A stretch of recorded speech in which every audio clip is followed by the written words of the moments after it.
bienvenidos al vídeo de estrategias de data mining para la evaluación de la contaminación y secuestro de carbono del suelo bajo clima mediterráneo, desarrollado para la Noche de Investigador de 2022. Mi nombre es Francisco José Blanco Velázquez, soy responsable técnico de la empresa Edenotech y os voy a mostrar los resultados de mi tesis doctoral. Lo primero que hay que saber es que el 33% de la superficie terrestre mundial se encuentra actualmente en estado de degradación, según la FAO 2015, de lo cual un 47% son bosques y un 18% son tierras de cultivo. Esto nos da una estimación de que 2.000 millones de personas y cerca de 2.000 millones de hectáreas de tierra se ven afectadas por la degradación del suelo a nivel mundial. La degradación o pérdida de una o más funciones del suelo debido a la presencia de un contaminante o elemento extraño es la definición del suelo contaminado dada por el JRC en 2014. Los suelos tienen por sí una capacidad propia de atenuar la aparición de sustancias extrañas. Solamente cuando un exceso por encima de ese umbral límite que afecta y modifica el equilibrio biogeoquímico, causa cambios en las propiedades del suelo físico-químicas y biológicas, y esto produce entonces una modificación, una pérdida de las funciones que proporciona. En Europa se estima que alrededor de 6,5 millones de euros es lo que cuesta manejar esos suelos contaminados. Alrededor de 150.000 zonas en Europa requieren de gestión y remediación de la contaminación del suelo, principalmente dos fuentes: residuos urbanos e industriales y el sector industrial y comercial. Entre los contaminantes más frecuentes encontramos, por supuesto, los derivados del petróleo, pero también los elementos pesados o elementos traza. Entendemos por elementos traza un conjunto de diferentes elementos que se encuentran a cierta concentración que pueden causar, en este caso, pues la contaminación. Aunque en la literatura podemos encontrar terminologías como metales pesados, metales traza, metales tóxicos. Realmente la nomenclatura correcta sería elementos traza. En el caso del data mining es un conjunto de técnicas y tecnologías incluidas dentro de la inteligencia artificial que permite explorar grandes bases de datos de una manera automática o semiautomática con el objetivo principal de encontrar patrones repetitivos que impliquen el comportamiento de ciertos datos. Por supuesto, se requiere el uso de algoritmos que estos se pueden ajustar dependiendo de los objetivos que nos marquemos.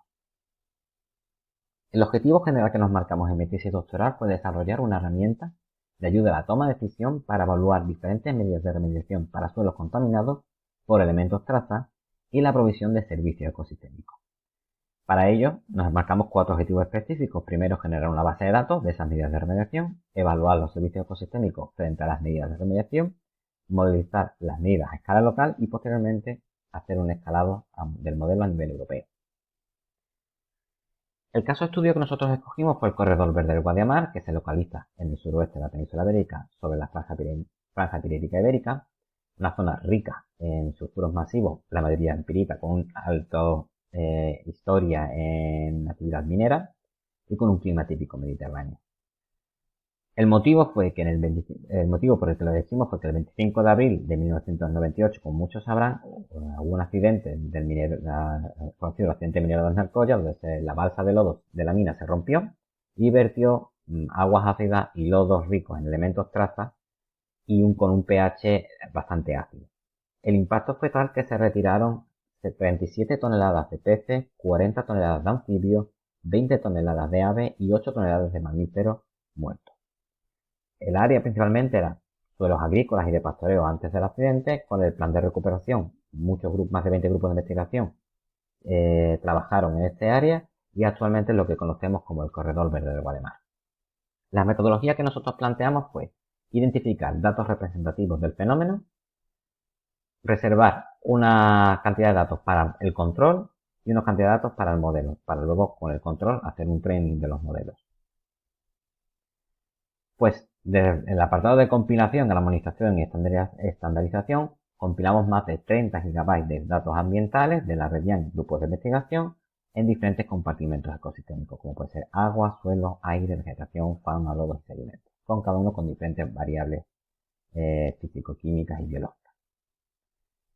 Justo después del accidente, como ya he dicho, se generó diferentes planes de recuperación y todos esos datos fueron publicados en revistas científicas, tesis doctorales y en base de datos como la región. Nosotros lo primero que nos planteamos fue evaluar las diferentes técnicas del laboratorio para analizar cada una de las variables objetivos de esa técnica del laboratorio, compilar esas técnicas y mantener reuniones con los principales investigadores para poder identificar mejor protocolo de armonización de la información.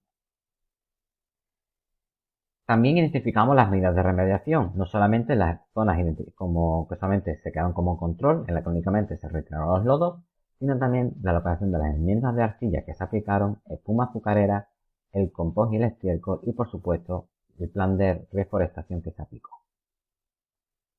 Para la evaluación de los servicios ecosistémicos, seguimos la metodología específica que se aplicó Goodwin en 2014, junto con agentes de interés, donde clasificamos los servicios ecosistémicos en 3 compartimentos y los relacionamos con diferentes variables físico-químicas del suelo. Esto es una foto, por ejemplo, de los talleres que nosotros organizamos. Para el apartado de compilación utilizamos principalmente una redacción en Access de las diferentes fuentes de información, luego lo procesamos en el R software mediante técnicas de Machine Learning. Este es el aspecto un poco de las diferentes variables que nos encontrábamos en los diferentes compartimentos que habíamos identificado anteriormente. En total, hasta 16.694 registros de variables físicas encontramos, este es el aspecto de la base de datos, e igual similar para variables químicas y variables biológicas. Luego las georreferenciamos a lo largo de todo el corredor verde y aplicamos técnicas de visualización de los diferentes usos del suelo a lo largo de los diferentes años. Respecto a la evaluación de las técnicas de laboratorio, lo realizamos mediante 4 principales parámetros: el coste, la precisión, el tiempo de dedicación para poder obtener los resultados y el uso o lo popular que era el uso de esta técnica para obtener esa variable. Esto nos permitía generar funciones de teletransferencia en aquellas localizaciones donde en un mismo sitio y en una misma fecha se habían cogido muestras. Y esto es un ejemplo, por ejemplo, de una función de teletransferencia para medidas del pH. Respecto a las enmiendas, identificamos hasta 52 estrategias solamente en el uso de enmiendas, atendiendo al tipo de enmienda que se haya aplicado en este sitio, el número de dosis, el tiempo entre las dosis y la cantidad. Debido al gran volumen de datos, nosotros nos centramos principalmente en la reducción de la biodisponibilidad del cadmio y se llevó a cabo mediante análisis espacial según el tipo de suelo y el uso del suelo. Estos son los resultados que obtuvimos sobre la media de los valores de cadmio en diferentes tratamientos, en diferentes tipos de uso del suelo en el año 98, en el momento del accidente, y posteriormente en 2001, donde se habían aplicado diferentes medidas de remediación. Y entonces nos da una idea del porcentaje de reducción del cadmio disponible en los suelos relacionado con los tratamientos, ¿no? Y esto pues lo publicamos en un artículo científico, en Cátedra. Respecto a la fitorremediación, nosotros identificamos diferentes fuentes de datos y evaluamos la aptitud forestal mediante la permanencia o no de esa especie forestal a lo largo del tiempo. Para poder modelizar la aptitud de esa especie forestal, validamos el modelo Sierra de la herramienta de automatización MicroLake para poder parametrizar las variables por cada especie forestal que habíamos incluido.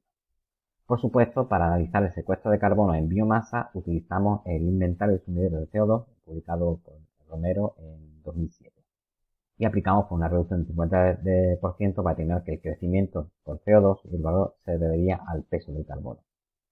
Este es el aspecto de las variables por cada especie forestal que nosotros identificamos, que se tiene que tener en cuenta para poder seleccionar la especie forestal según qué zona y qué elementos traza objetivo. Estos son los resultados que obtuvimos en este trabajo.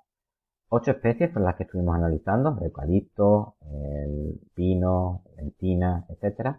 Y lo relacionamos con los diferentes elementos traza.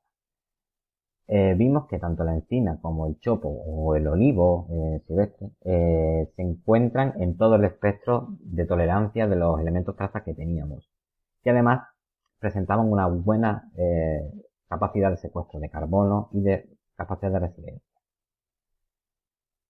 Frente a la resiliencia, como comenté anteriormente, tuvimos en cuenta los escenarios de cambio climático y la precipitación media, temperatura máxima y temperatura mínima media esperada para los diferentes años y los rangos de concentración.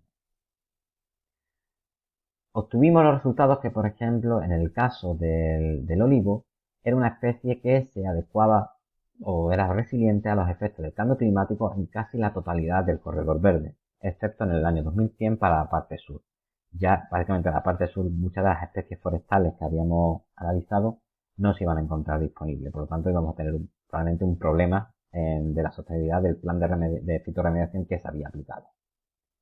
Respecto al carbono, evidentemente el secuestro en biomasa de eucalipto es una especie que crece considerablemente, pero no presentaba una alta tolerancia a diferentes rangos de elementos traza. Por lo tanto, no era una especie que a largo plazo fuera, y al cambio climático no era a largo plazo muy adecuado para este tipo de degradación de suelo.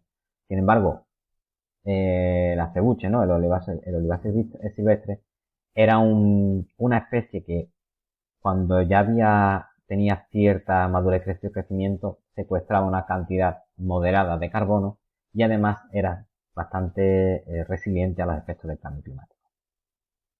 Como conclusión que nosotros obtuvimos de este trabajo, la reducción de los elementos traza va a ser la mejor estrategia hasta ahora, ya que no tenemos una estrategia que elimine esos elementos trazas, ya que el corredor verde de Guadiamar sigue teniendo elementos trazas en su suelo, aunque no estén disponibles.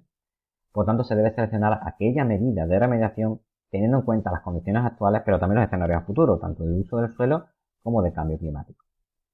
El uso de inteligencia artificial o data mining nos permite identificar indicadores de clave, dependiendo de las condiciones del suelo, de diferentes bases de datos. Por ello, la curación, armonización y estandarización de los datos es crucial para la interoperabilidad de las diferentes fuentes de datos e identificar duplicidad y que eso que no merme los datos que se hayan obtenido. Además, la espuma azucarera mostró muy buenos resultados para el manejo del cadmio y otros elementos traza, porque además incrementaba la materia orgánica en el suelo y eso fomentaba el incremento de la biodiversidad. En el Mediterráneo, Fraxinus y Ulea fueron las especies más resistentes frente a las condiciones de resiliencia y a los altos niveles de elementos traza. El que hagamos un estudio de servicios ecosistémicos asociados permite conocer el impacto a largo plazo, teniendo en cuenta pues, las condiciones locales, que es lo que queremos resolver en ese momento. Y por supuesto, este tipo de estudio nos permite desarrollar planes de actuación frente a suelos contaminados por elementos traza, teniendo en cuenta los servicios ecosistémicos asociados y los escenarios de cambio climático. Nada más, agradecer a la Agencia Andaluza del Conocimiento la oportunidad y por supuesto a las fuentes financiadoras. Muchas gracias por haber visto el vídeo. Hasta luego.